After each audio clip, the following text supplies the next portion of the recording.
Buen día, ¿cómo estamos? Pues seguimos hablando de la historia de Estados Unidos. Habíamos hablado de todo lo que se estaba eh, pues ocurriendo en esos momentos en los que aquí van a empezar a ver todos sus movimientos de la independencia de Estados Unidos, de la época en que George Washington va a pedir ayuda a los franceses y que va a tomar eh, pues una forma, eh, a veces, fíjense, cuando la gente sabe de literatura, cuando la gente tiene esa cultura de la historia, puede en cierta forma retomar sucesos ocurridos anteriormente y eso lo va a hacer George Washington, en la que él va a hacer todo este movimiento de lo que serían las independencias y que va a tomar la conducta de un romano, Cincinnati. Lucio Quincio Cincinnato,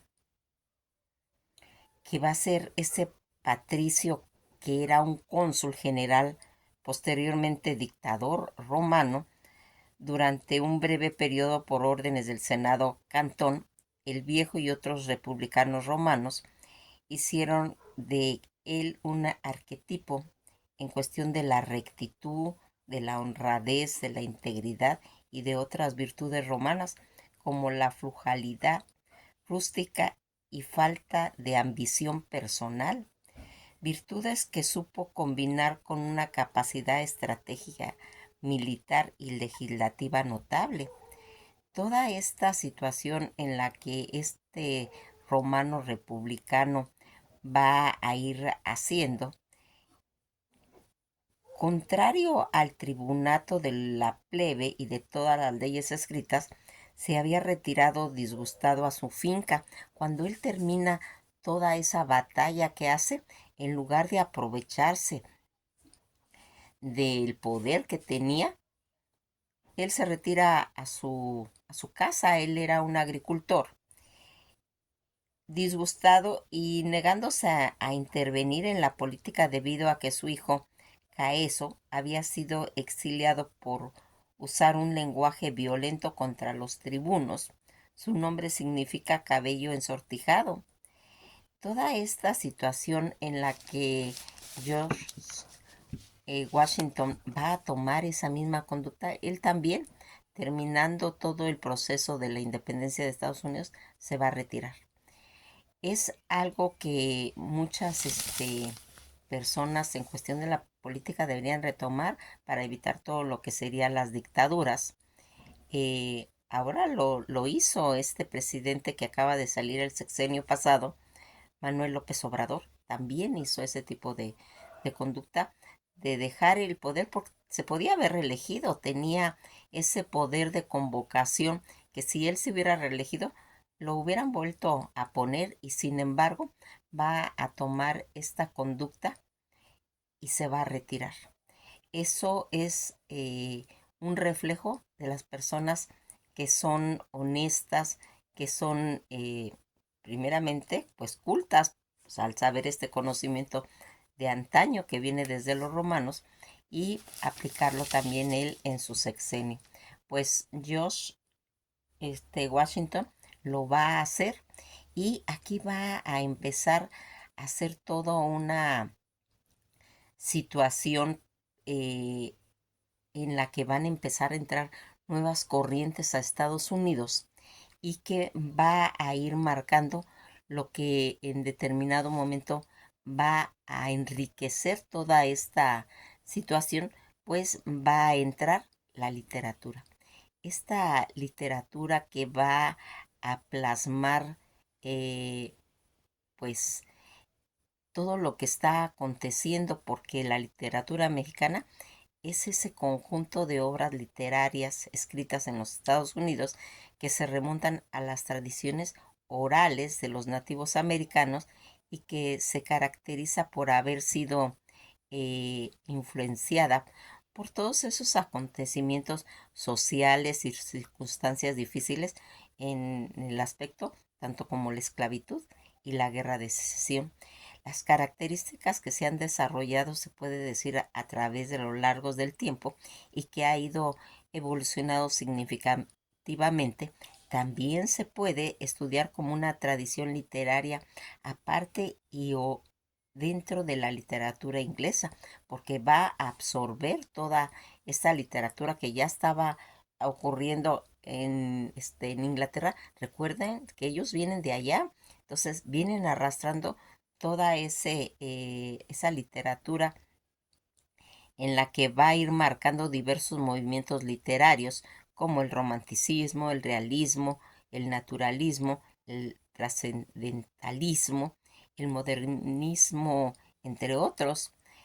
Aquí vamos a ver a los autores, pues se puede ir destacando a Ernest Hemingway, a John Dos Passos, a Saul Bellow, Toni Morris, Harper Lee, a Francis Scott, Frederick Gerac, a William Faulkner, a Phyllis Rom, Jack London, Luisa Marie Alcón, entre otras.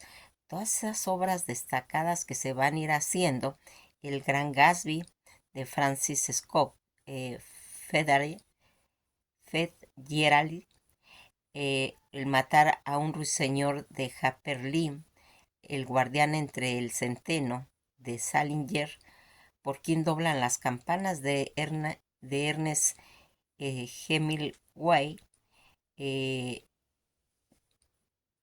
Toda esta, se puede decir, cascada de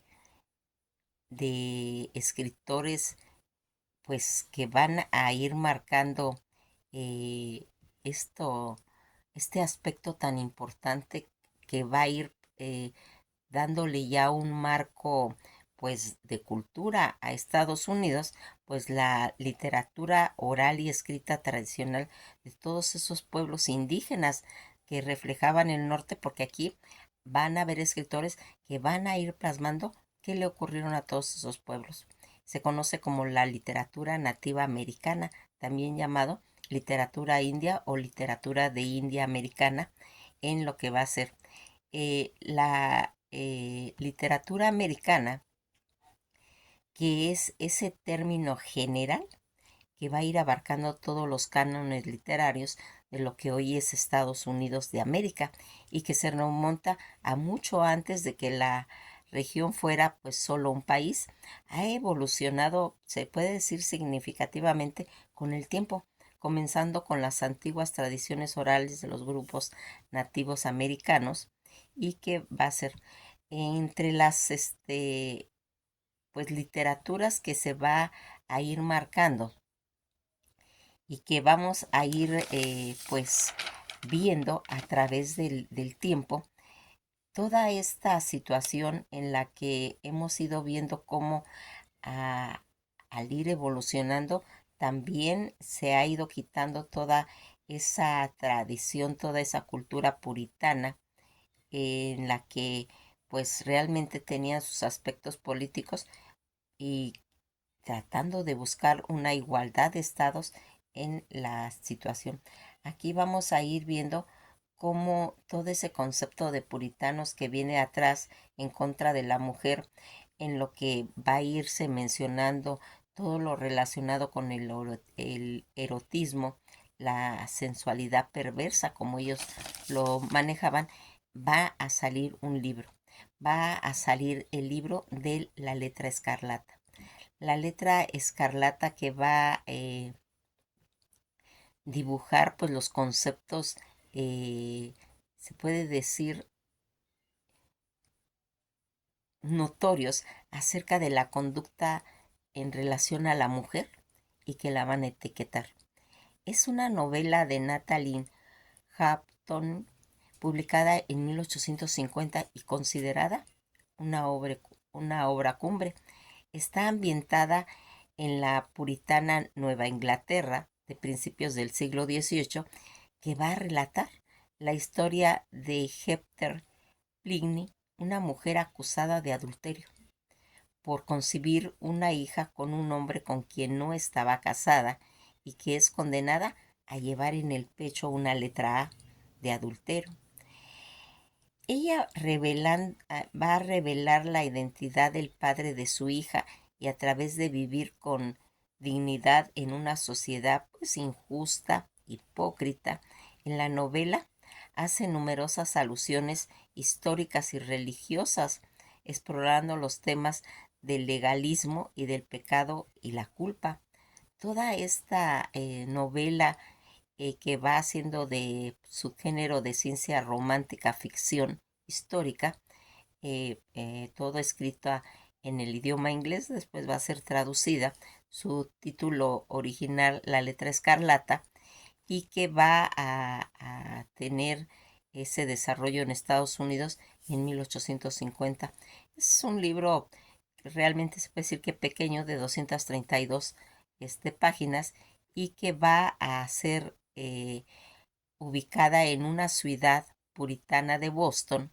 Una multitud se va a reunir en julio de 1642 para presenciar el castigo de esta mujer. Una joven que ha dado a luz un bebé de paternidad desconocida es declarada culpable de adulterio y condenada a llevar una letra A escarlata de adúltera en su vestido. Para su vergüenza, la sentencia la obliga a permanecer durante 3 horas en la picota, expuesta a las humillaciones públicas, a pesar de todas las presiones para que confiese el nombre del padre de su hija.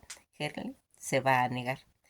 El esposo de ella, que llevaba tiempo desaparecido pues en el mar, aparece a tiempo para presenciar el castigo y enterarse del adulterio de su esposa.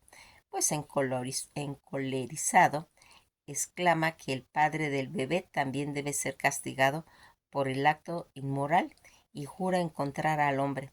Decide hacerse pasar por un médico para intentar descubrir al amante de su esposa. Lo dejamos hasta ahí para que les llame la atención pues las personas que no lo han leído, las personas que ya lo han leído, volverlo a retomar, porque realmente pues es una obra que va a dejar pues plasmado todo ese concepto en lo que se va a mencionar de la letra escarlata, ese avance que va teniendo en lo que estaba ocurriendo pues en Inglaterra. Va a empezar a tomar toda esa vigencia, porque aquí algo importante que va a ir marcándose, pues es esa forma de escritura de un escritor que va a traer un nuevo género. Estamos hablando de Edgar Allan Poe, en el que va a nacer el 19 de enero de 1809, y que va a hacer que él nace en Boston.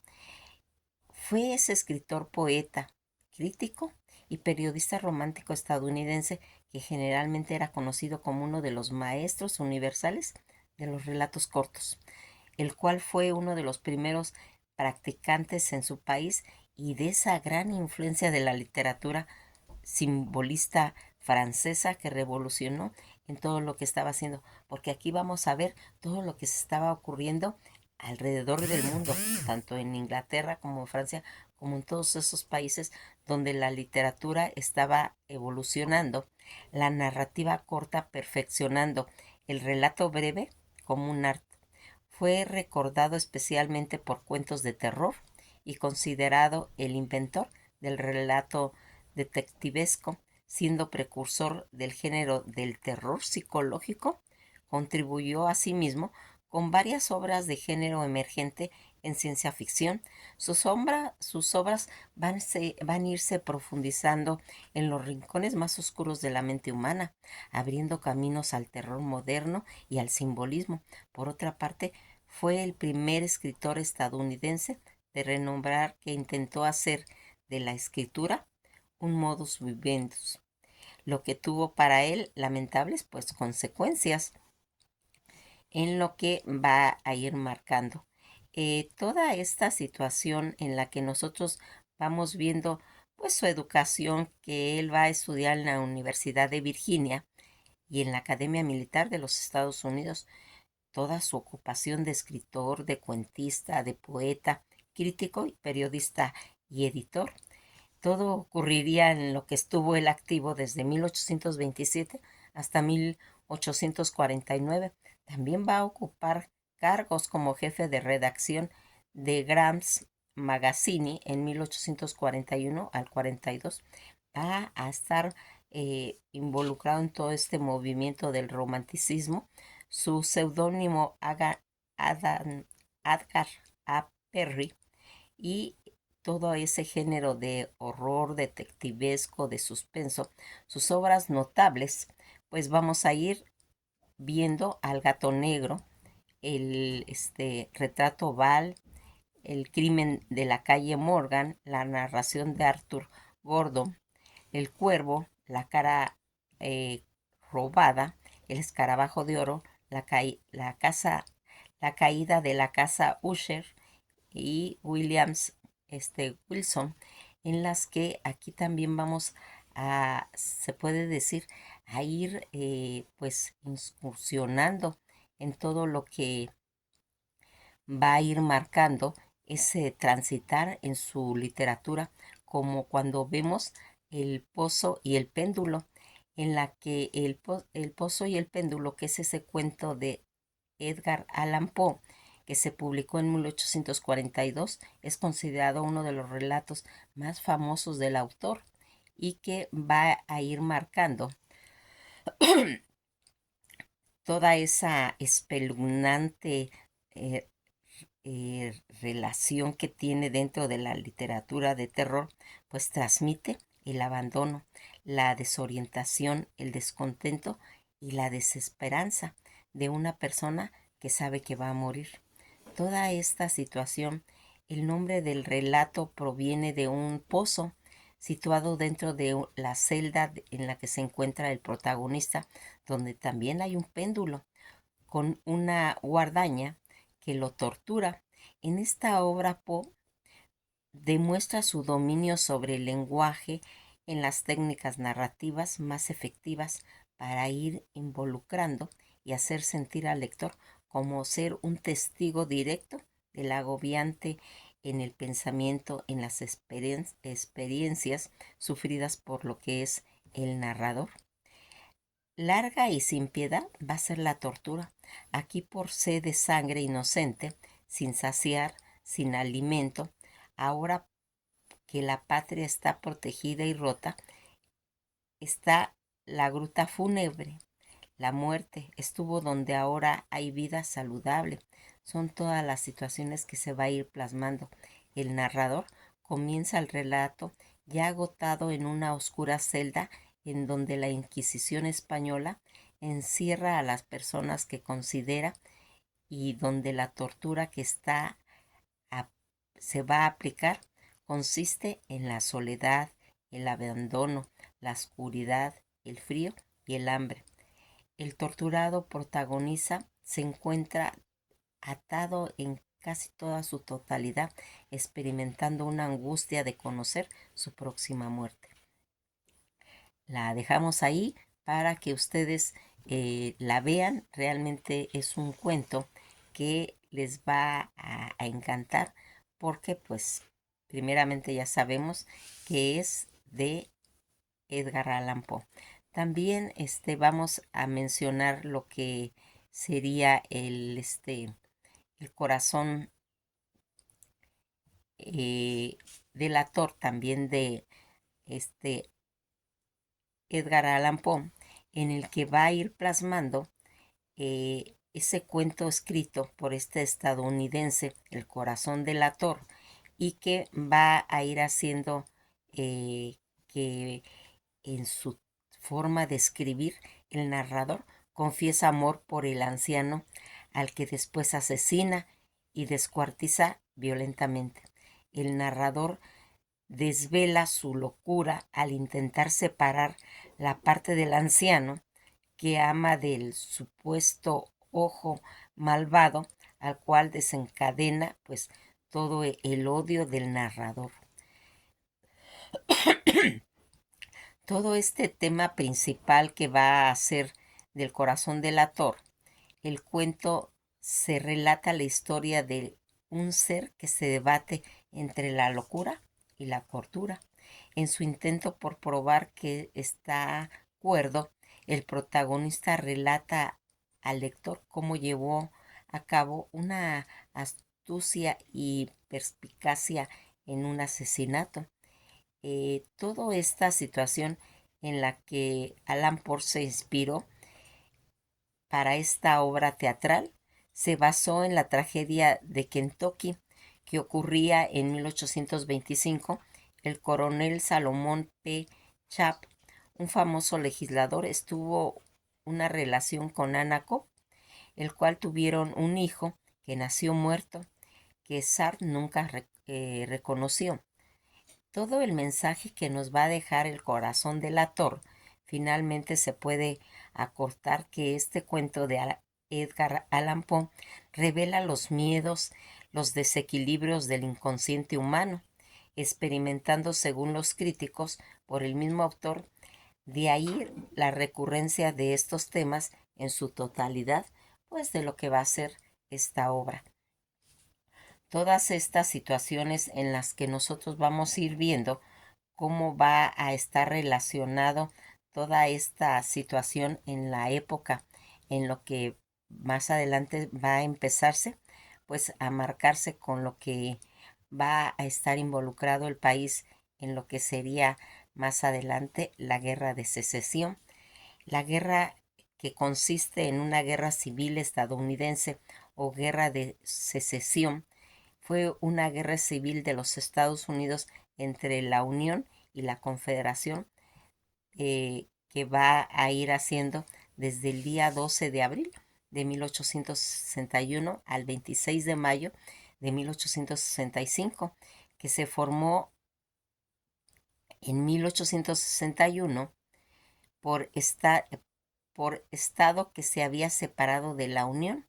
Todo este conflicto principalmente que condujo a la guerra fue una disputa sobre si se debía permitir la esclavitud, se expandiera a los territorios del norte, lo que daría lugar a más estados esclavistas, o se le debía prohibir hacerlo, lo que a muchos creían que podría a la esclavitud en un camino de extinción, tal vez definitiva. Toda esta situación en la que nosotros vamos a ir viendo cómo se van a ir haciendo todas estas décadas de controversia sobre la esclavitud que llegó a un punto crítico cuando Abraham Lincoln, que se va a oponer a la expansión de la esclavitud y que va a ganar las elecciones de la presidencia en los Estados Unidos en 1860, 7 estados esclavistas del sur respondieron a la victoria de Lincoln, separándose de los Estados Unidos y formando la Confederación. Esta confederación se apoderó de las fuentes estadounidenses y de otros activos federales dentro de las fronteras, pues la guerra va a comenzar el día 12 de abril de 1861, cuando toda esta confederación bombardeó Fort Sumter en Carolina del Sur. Toda esta ola de entusiasmo por la guerra se extendió tanto por el norte y el sur, y a medida que se disparaban los reclutamientos militares, 4 estados sureños más se separaron después de que comenzara la guerra y liderados por el presidente Jefferson Davis, la Confederación afirmó tener el control sobre el tercio de la población estadounidense. De 11 estados, siguieron 4 de intenso combate, principalmente en lo que sería el sur. Durante todo lo que sería 1861 y 1864, en el teatro occidental, la Unión tuvo avances permanentes, aunque en el teatro oriental el conflicto no fue concluyente. La abolición de la esclavitud se convirtió en un objetivo de guerra. La unión del 1 de enero de 1863, cuando Lincoln emitió la proclamación de la emancipación, que declaraba libres a todos los esclavos en los estados rebeldes y se aplicaba a más de 3,5 millones de los 4 millones de personas esclavizadas en el país. Al oeste, la Unión destruyó primero la Armada de los Estados Confederados en el verano de 1862. Luego, gran parte del ejército occidental se apoderó de Nueva Orleans. El exitoso asedio de la Unión de Vicksburgo en 1863 va a dividir a la Confederación en dos. En el río Mississippi, mientras la incursión del general confederado Robert G. Lee hacia el norte fracasó en la batalla Gettysburg, los éxitos occidentales llevaron al general Ulysses S. Grant al mundo de todo el ejército de la Unión en 1864, infligió en ese bloqueo naval cada vez más estricto en los puertos confederados. La Unión reunió recursos y mano de obra para atacar toda esa confederación desde todas las direcciones. Esto llevó pues a la caída de Atlanta, que sería en 1864, ante el general de la Unión William Tecumseh Sherman, seguida de una marcha hacia el mar. La última batalla importante se produjo todo lo que sería en el entorno del sitio de Petersburg, de 10 meses de duración, puerta de entrada a la capital. Esta confederación de Richmond, los confederados abandonaron a Richmond y el día 9 de abril de 1865 Lee rindió a Grant tras la batalla de Appomattox, lo que significaba el fin de esa guerra. Y Lincoln vivió para ver esta victoria. Él va a ser asesinado a tiros el día 4 de abril y murió al día siguiente. Toda esta situación a fines de la guerra y gran parte de la estructura del sur quedó destruida.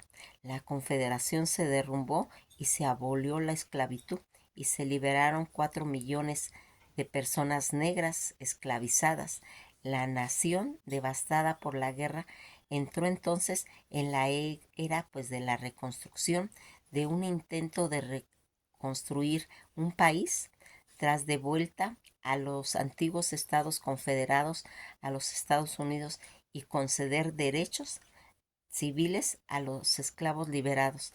La guerra, que es uno de los episodios más estudiados y escritos en la historia de Estados Unidos, sigue siendo objeto de debate e historiográfico de interés que ha sido continuado, que es el mito de la causa perdida de la Confederación. La guerra fue una de las primeras que se utiliza, la guerra industrial. Se utilizaron ampliamente los ferrocarriles, el telégrafo eléctrico, los barcos de vapor, el buque de guerra, acorazado, las armas producidas en masa. 4 años de intento combates dejaron entre 620,000 a 750,000 muertos, más que el número de la muerte militar en los Estados Unidos.